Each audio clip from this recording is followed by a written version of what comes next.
What is going on, my A1 since day one? It's your boy DT back with another film breakdown. No, we are not talking NFL. We are talking college today, as you can tell by the thumbnail. Week one, almost in the books. We have one more matchup as of the time of this recording, TCU versus North Carolina in Bill Belichick's debut in Chapel Hill. But today I wanted to talk about a different quarterback I feel like hasn't been talked about a ton. Obviously, some draft analysts are noting this particular person as a talented quarterback who could rise up the boards, but I feel like his name is not being talked about as much as the Garrett Nussmeyers, the Cade Klubniks, the Lenora Sellers, obviously the Arch Mannings, the Drew Allers of the world. His name is John Mateer. He is the quarterback from Oklahoma. First year with the Sooners. He transferred over from Washington State this past transfer portal season. He is 21 years old. He's a redshirt junior. He's 6'1", 224 pounds, a three-star recruit from Little Elm, Texas. His week one game against Illinois State, obviously it's lesser competition, right? He's not playing LSU, Clemson, Ohio State, Texas. He's not playing a big school program, but he did exactly what he was supposed to do against inferior talent. His stat line, 30 for 37 passing, 392 yards, 3 touchdowns, and 1 interception with a quarterback rating of 80.0. And then he also added 7 carries for 24 yards and 1 touchdown on the ground. So you're talking about over 400 yards of offensive output from him alone in this game. We're going to dive into it. I have about 8 clips of John Mateer to break down, mostly good. I'm not going to get into the weeds on the pros and cons of these prospects yet. I just want to highlight a little bit more of the positives with them for now. And then as we get closer to the draft and really evaluate these guys deeper, we will start, poking through the negatives. But a lot to like about John Mateer. So we'll jump right into it with that. I have the plays loaded up. I have my drawing pad ready, as you guys know. This first play, it results in a fumble ultimately, but I did want to talk about it. It was the first third down and 8 for the Sooners in this game. The defense is going to run what looks like cover 6 to me, and we'll draw it out a little bit, but cover 6 is basically quarter, half. So you're showing cover 4 on one side and cover 2 on the other. So we're going to get this boundary guy breaking out. He's going to cover a quarter of the field. This guy breaks out. He's going to cover a quarter of the field. And then this defender here, he's going to drop out, and he's going to cover this entire half of the field. So you see almost like cover 2 to the top of the screen and cover 4 to the bottom of the screen as I've kind of split it up. And then you have your underneath defenders. There will be 4. But right now they're all lined up at the line of scrimmage, right? This is called double mug. Your linebackers are both in the A gap here, pressed up at the line of scrimmage, looking like an all-out blitz. So what the offense runs behind that is trips to the left, so to the cover 4 side, and they have this basic route or an in route. They have a hitch here for about 10 to 12 yards, and it's 3rd and 8, so you have to at least pick up the first down. And then you have a go on the outside. Up top, you have an outside release go there. So we'll play it through, but I love this play right out the gates, the first 3rd down for John Mateer and Oklahoma. Snap count is all done with clapping, which I'm not a fan of. But beautiful. He gets to the back of his drop, takes two hitches or resets, and throws the ball between 3 defenders and an outstretched hand of the defensive lineman who's spying him. So we'll see it from the back end. He shifts over to a 3-by-1. The clap cadence, which I'm not a fan of. Now you see right now, immediately, your 2 linebackers that are over the center, they look like they're going to drop out, right? Everybody turns their head. So he knows that he has only a 4-man rush with 6 blockers with the running back in to protect. So he has plenty of time gets to the back of his drop, throws it right between two defenders and the safety coming downhill into the screen there. Obviously, he fumbles and Illinois State picks it up. But what John Mateer did on this play is next level, in my opinion. So he recognizes it could be a blitz. He has it all protected well, right? There are 6 guys looking like they're going to blitz, and he has 6 guys in to protect with the running back. Everybody bails out. They rush 4. They run a stunt to the right tackle, right guard side, and that guy knows he's not going to win, so he just kind of ends up spying this play.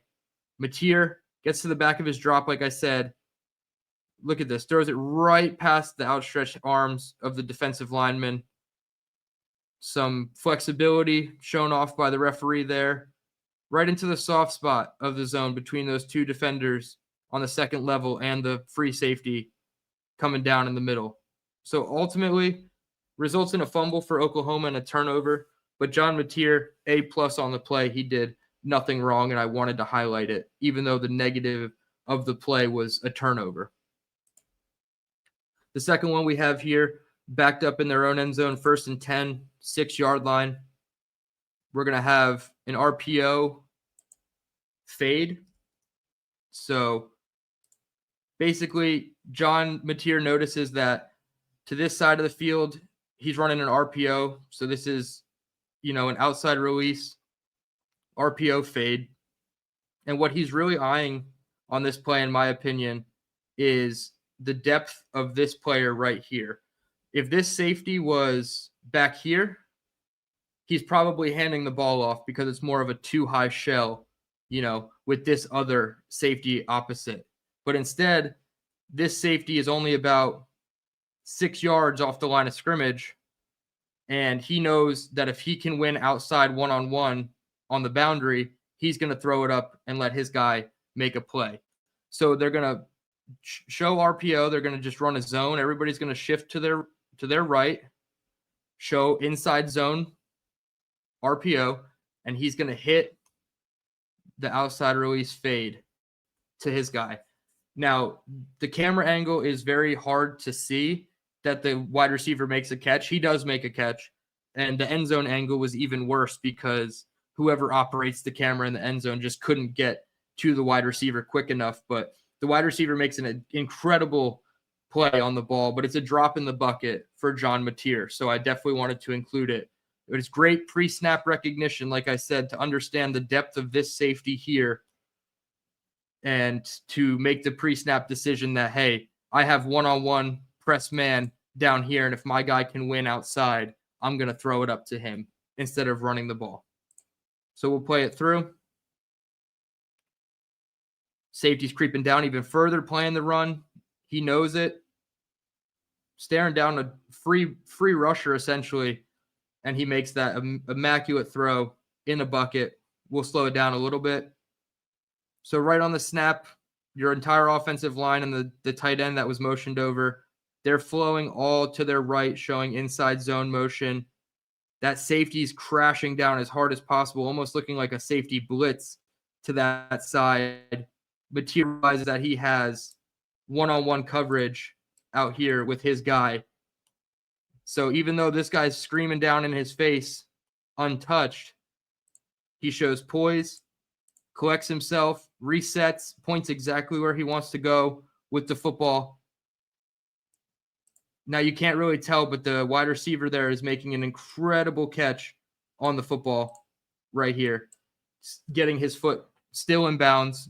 I don't even know if they reviewed it or not, but it was ruled a catch, so I had to include it on the film. But I love Mateer staring the screaming defender in his face, staring him down, staying calm, throwing it right over him. Perfect in the bucket throw for a big first down. Gets you out of your own territory.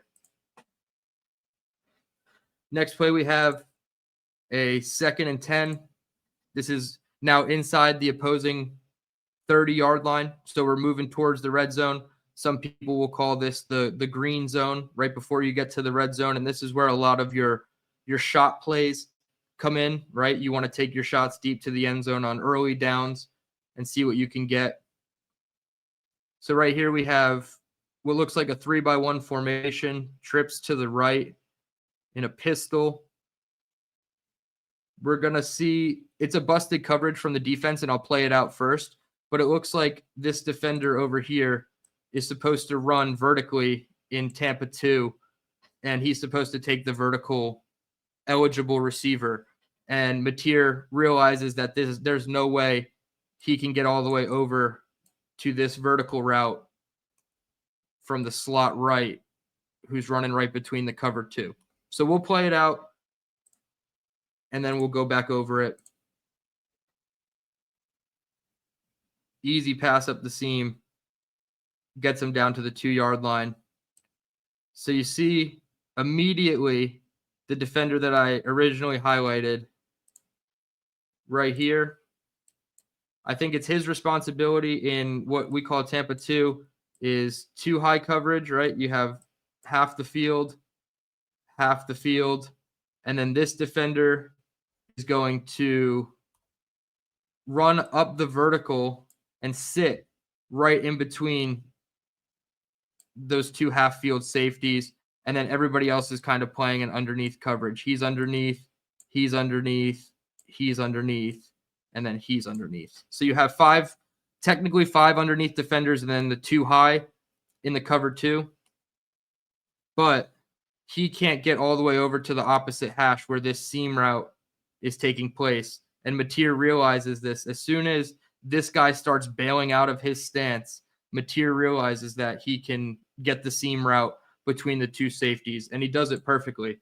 So I love this from him, selling the play fake, and you'll see it from the end zone angle. He really holds those defenders at their spot because they're afraid that he's going to hand the ball off to number 2, and they're going to give it up in the run. So right now you're looking at this defender is that Tampa 2 defender. He's already opened up his stance like he's getting ready to run, whereas this guy's more square to the line of scrimmage because that's his gap. This is his zone. He's supposed to key in on the run, but that is his zone, whereas this defender would have to break and run vertically immediately if it's not a run play. So he had to stay home. Mateer does a great job. It's a great play call as well to freeze the linebackers with the play action, continue to play it through. He knows it's a pass, and now this guy is clearly in oh shit mode, right? He needs to get the hell out of his spot, get to his zone vertically, and there's just no way, right? This guy has way too much open space. Mateer puts it right on him. Easy catch and run, gets him down inside the 5 to about the 2-yard line. So I love that from Mateer, recognizing that one defender was not necessarily out of position, but the play calling of the offense allowed for a missed assignment, right, by that vertical defender. So I love this, the play call from Oklahoma here. I love the execution from John Mateer as well to get the Sooners inside the 5-yard line. This one here, we're going to show off a little bit of Mateer's legs. So they ended up getting a false start on that ensuing play after the big play that I just showed. And now they're at 1st and 7 from the 7-yard line. And again, I like this play call again from Oklahoma. You have wing left. So you have your 2 tight ends to the same side, and you're going to motion out your running back as sort of a lead blocker here, and he's going to become attached to the line of scrimmage. And what you're going to get is basically a QB keeper for an easy touchdown for John Mateer. All he has to do is beat the defender to the pylon. We'll play it through. He motions the running back as a lead blocker. Easy. Just has to beat the defender to the pylon. Great block downfield from the running back and the wide receiver. So he's got the 2 tight ends left. He motions his running back to that side, follows right behind him, gets to the pylon, beating number 4. Great block from number 9, Keontez Lewis, by the way, downfield. A little bit more of a harder path for number 4, right? He's already blocking his defender into the end zone, but the guy that's in pursuit of Mateer right here can't go inside and run down the line of the goal line. He has to go around the wide receiver, giving that little extra inch or two for Mateer to score. So great play by Mateer, but great play by number 9, Keontez Lewis, who had a hell of a game receiving the ball as well. 9 catches, 119 yards, and 2 touchdowns for number 9. Next play we have here, another seam route. So Illinois is going to drop 8 into coverage. As you can see, they're only going to rush 4. We're looking down here at the bottom of the screen. This seam route, it looks like cover 3. This defender's got his butt to the sideline. This defender's got his butt to the sideline. This safety is coming down into like a cover 3 buzz, and this one's going towards the center of the field as the single high safety. So it looks like a version of cover 3, and cover 3 is very susceptible to throwing that seam route right down the middle of them. As this guy is getting depth and working toward the sideline, he's working towards the center. Mateer notices that and slides it right in to the seam receiver, excuse me. I believe that's their tight end, number 12. Big yards after catch opportunity for him there, taking it down inside the 30-yard line for the Sooners. So I just love the quick decisiveness from Mateer. Not even really talking about his footwork, just his decision-making going through the plays. His footwork is great. He lines up where he wants to throw. His bottom half marries his top half, as we can see here. He gets lined up. He's working a little towards his right, so our left, because he knows that's the side of the play that he wants to work towards. He hits a reset, not even the best base to throw out of, and it looks like he has to really muster up all that strength. But he throws it perfectly, and the guy's wide open, easy 20 yards after the catch as well. So I just love the decision-making from Mateer during this game. He doesn't need to see guys open. He's just throwing it. He knows where his guys are supposed to be. Again, this is what you're supposed to do against inferior competition like in Illinois State if you are Oklahoma. And, you know, he has a big test next week coming up against Michigan next week for the Sooners. So we'll see how he responds. Can he build off of a strong first performance? But this is what you want to see him do against a team like Illinois State. Here we have another touchdown pass. We're looking down the bottom of the screen. He's just going to run, looks like a skinny post or a slant. The defender gets a little bit too much depth. He's able to cross his face, and it's an easy pitch and catch for a touchdown here for Oklahoma. Not really going to draw too much up of this, but I just love Mateer getting, again, decision-making, decisiveness on where he wants to go. He gets to the back of his drop and just throws the damn thing. Excellent quarterback play, and great job by the receiver to finish in the end zone. We'll see it from the back angle. I think is a quick 1, 2, 3. Ball's already out. Quick 3-step drop, and the ball is already about to come out of his hands. Easy pitch and catch for a touchdown for Oklahoma. And this was kind of pouring it on at this point against Illinois State. But this is, again, what you want to see a guy like him do, is score multiple touchdowns, go for 400 total yards. Now, there is one negative. I want to show the interception because the pass itself, the ball placement wasn't great.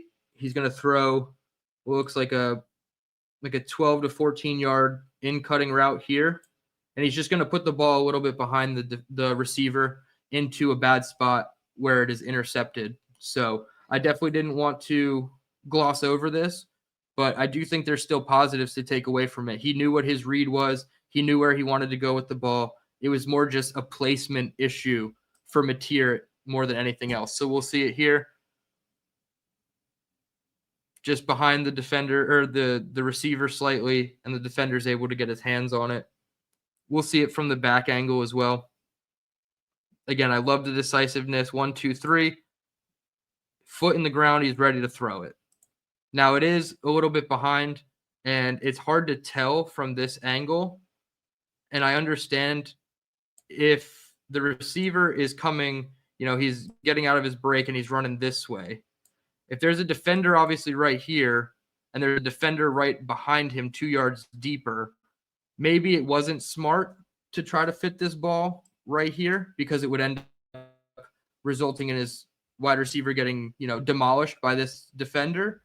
But also you can't put it in a spot like this where it's way far behind him and then it gets intercepted. So I like the decision making of the play. Maybe it's just not the right decision all along because it looked like that defender got a little bit too much depth, number 0 here with his back to us.